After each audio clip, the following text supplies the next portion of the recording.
Hi folks, this is your MWIS Fleeting View for the week ahead in association with Petzl.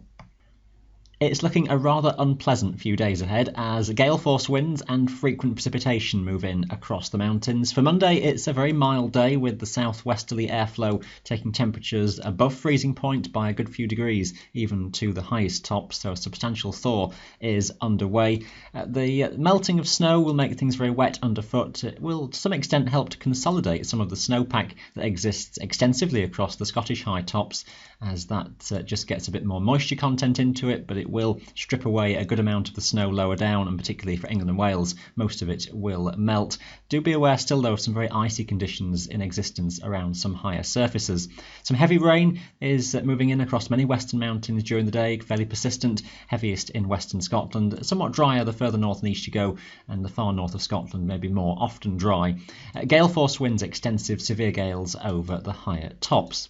Now, a cold front will make its way through as we go overnight Monday into Tuesday, taking temperatures back down then below freezing point on the higher mountains. So Tuesday is back to being a chillier day, not as cold as recently, but nevertheless back below freezing. So again, some icy conditions to be aware of. Some frequent showers, some snow and some hail coming in to western mountains throughout the day.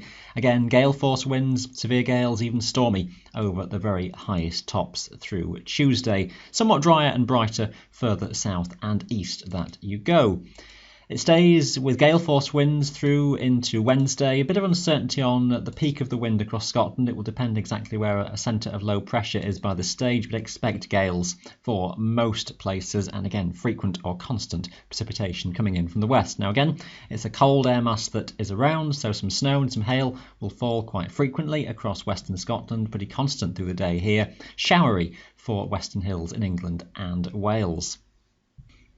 A complicated weather sequence then later on in the week, and we see some further fronts coming in from the Atlantic and cold air still trying to come down from the north, and that battle will take us into the Christmas period as well. It looks as though Scotland is in the colder conditions through Thursday. It may be that we just get a window of quieter weather, but you've got to watch the timing of this one quite carefully, so just keep an eye on the forecast. Some snow showers northern Scotland, a belt of rain coming into England and Wales, maybe some snow across the mountains on its leading edge, just to be aware of changes of timing of that system. Either way, it looks as though as we go through into Friday, a broad area of low pressure is in charge. A front is somewhere across either northern England or Scotland, and again quite a boundary of temperature across this, where to the north of that it's very cold and snow may fall even to lower elevations. To the south of the front it's milder air, and it may be rain even up towards higher tops. Almost anybody's guess exactly where the north-south